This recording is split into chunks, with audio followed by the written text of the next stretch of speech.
Story book Galaxy में खुश आमदीद। Flying Castle and Fearless Prince, उड़ता हुआ किला और बहादुर शहजादा। एक अजीम उलशान सल्तनत नूरिस्तान का एक शहजादा था जिसका नाम तैमूर था। वो बहादुर, निडर और अपनी शजाअत के लिए मशहूर था। हर जंग में उसने दुश्मनों को शिकस्त दी, हर मुकाबले में फतेह हासिल की और साबित किया कि वो हकीकी जंगजू है। मगर इतनी बहादुरी के बावजूद भी एक खौफ इस शहजादे के दिल में छिपा था जो किसी को मालूम न था, ऊंचाई का खौफ। जब तैमूर छोटा था तो एक बार वो महल के मीनार पर खेल रहा था कि अचानक वो उस मीनार से नीचे गिरते हुए बाल बाल बचा। इस हादसे ने शहजादे के दिल में ऐसा खौफ बैठा दिया था कि वो इस हादसे के बाद कभी किसी ऊंची जगह पर जाने की हिम्मत ही न कर सका।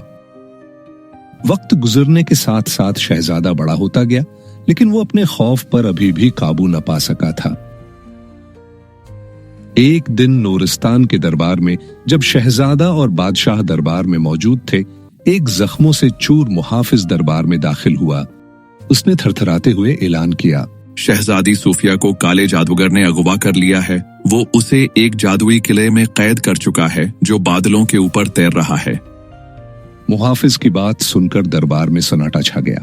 नूरिस्तान के तमाम जंगजू हवाई किले और काले जादूगर के डर से सहमकर खामोश हो गए। बादलों में तैरता हुआ किला, ये सुनकर शहजादा तैमूर के चेहरे का रंग बदल गया। इसका मतलब था कि शहजादी को बचाने के लिए शहजादे को ऊंचाई का सामना करना पड़ेगा। शहजादे ने फैसला किया और कहा, मैं अब पीछे नहीं हट सकता। मुझे अपनी सल्तनत, अपनी इज्जत और सबसे बढ़कर शहजादी सूफिया को बचाने के लिए जाना ही होगा। शहजादा तैमूर हवाई किले तक पहुंचने के लिए बाबा हामून नामी एक बुजुर्ग जादूगर के पास मदद के लिए गया जो पहाड़ों में रहता था।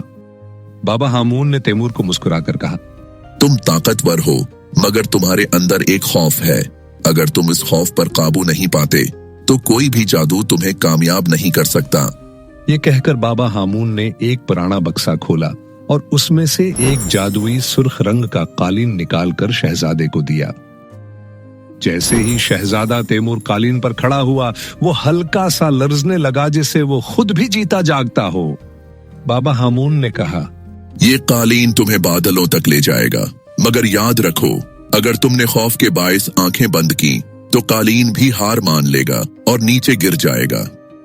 तैमूर ने हिम्मत की और कालीन पर सवार हो गया। जैसे ही वो कालीन पर सवार हुआ, कालीन हवा में बुलंद हुआ और बादलों की तरफ बढ़ने लगा। जब कालीन जमीन से दूर जाने लगा, तैमूर के दिल की धड़कन तेज होने लगी। उसे नीचे देखने की हिम्मत न हुई, वो सिर्फ सामने देखने लगा। बादलों का ये रास्ता आसान न था। एक जबरदस्त तूफान उठा, बादल बिजली की तरह गरजने लगे, कालीन झटकों के साथ इधर उधर हिलने लगा। अचानक एक देव हैकल स्याह अक्काब फजा में नमूदार हुआ। ये अक्काब किले का पहरेदार था। उसके पंजे तलवारों की तरह तेज थे। अक्काब एक चीख मारकर तैमूर की तरफ झपटा, जिससे कालीन हिलने लगा। इतनी ऊंचाई पर होने के बावजूद तैमूर की सांस रुकने लगी। तैमूर ने मुकाबले के लिए अपनी तलवार निकाल ली, मगर ऊंचाई के खौफ की वजह से और अक्काब के तेजी से हमला करने की वजह से उस पर वार करना नामुमकिन लग रहा था। उसी लम्हे शहजादे तैमूर के जहन में बाबा हामून की बात गूंजी, अगर तुमने खौफ के बायस आंखें बंद की तो कालीन भी हार मानकर नीचे गिर जाएगा। तैमूर ने एक गहरी सांस ली, खुद को संभाला और फिर एक झटके में तलवार घुमाकर अक्काब के परों को जख्मी कर दिया। अक्काब जख्मी होकर चीखते हुए नीचे की तरफ गिरने लगा और नजरों से ओझल हो गया। अक्काब को शिकस्त देने के बाद तैमूर बादलों से होता हुआ अपने कालीन को सीधा किले की तरफ ले गया। किले के करीब पहुंचकर तैमूर ने कालीन को जमीन पर उतार दिया और कालीन से नीचे उतर आया। किले का दरवाजा एक बड़ी लोहे की जंजीर से बंधा हुआ था। तैमूर ने तलवार से जंजीर तोड़ी और दरवाजा खोलकर अंदर दाखिल हो गया। जब शहजादा तैमूर किले के अंदर दाखिल हुआ, उसने देखा कि शहजादी सूफिया एक शीशे के पिंजरे में कैद है। जैसे ही तैमूर ने शीशे के पिंजरे को हाथ लगाया, अचानक पूरा किला हिलने लगा और ऊपर से पत्थर बरसने लगे। काले जादूगर ने जादुई ताकत से किले को तोड़ने की कोशिश शुरू कर दी थी ताकि तैमूर और सूफिया दोनों किले में दब जाएं। जब किला टूट रहा था, तैमूर ने आखिरी लम्हे में अपनी पूरी कुव्वत से शीशे के पिंजरे पर तलवार का वार किया और पिंजरे को तोड़कर शहजादी को आजाद करवा लिया। शहजादा तैमूर और शहजादी सूफिया दोनों कालीन पर सवार हुए और तेजी से किले से बाहर निकल आए। जैसे ही तैमूर और सूफिया कालीन पर सवार होकर किले से निकले, अचानक किले की चोटी पर एक सियाह साया नमूदार हुआ। वो काला जादूगर था जो गुस्से से चीख रहा था। इसके हाथों से नीले शूले निकल रहे थे और वो एक जबरदस्त जादुई हमला करने वाला था। मगर उसी लम्हे एक तीर फजा में सनसनाता हुआ आया और सीधा काले जादूगर के सीने में लगा। तीर लगने से काला जादूगर चीखने लगा।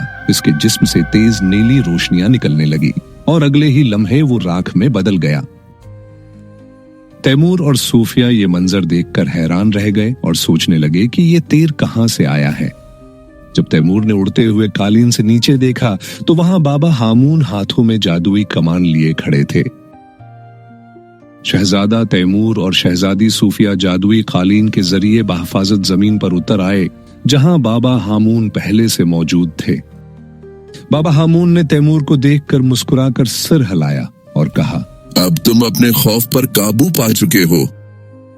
जब तैमूर और सूफिया सल्तनत वापस लौटे तो नूरस्तान में खुशी की लहर दौड़ गई। सब शहजादी की वापसी पर जश्न मनाने लगे। बादशाह ने तैमूर को गले लगाकर कहा, आज तुमने सिर्फ शहजादी को नहीं बल्कि अपने आप को भी हर खौफ से आजाद कर लिया है। शहजादा तैमूर न सिर्फ एक जंगजू बल्कि एक ऐसा शहजादा था जिसने अपनी सबसे बड़ी कमजोरी को अपनी सबसे बड़ी ताकत बना लिया। इस कहानी से हमें एक अहम सबक मिलता है कि असल बहादुरी तलवार की ताकत में नहीं होती बल्कि पक्के अज़्म और दिल की हिम्मत में होती है।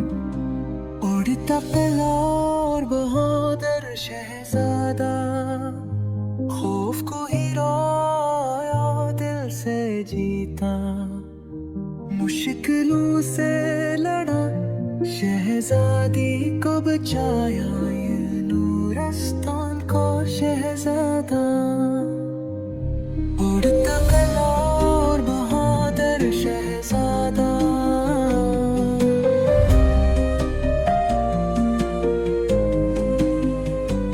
उड़ता किला और बहादुर शहजादा।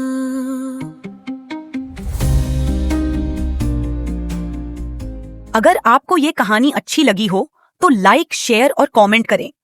अपने इस चैनल को सब्सक्राइब करना ना भूलें और बेल आइकन को दबाएं ताकि आने वाली न्यू वीडियो का नोटिफिकेशन मिल सके।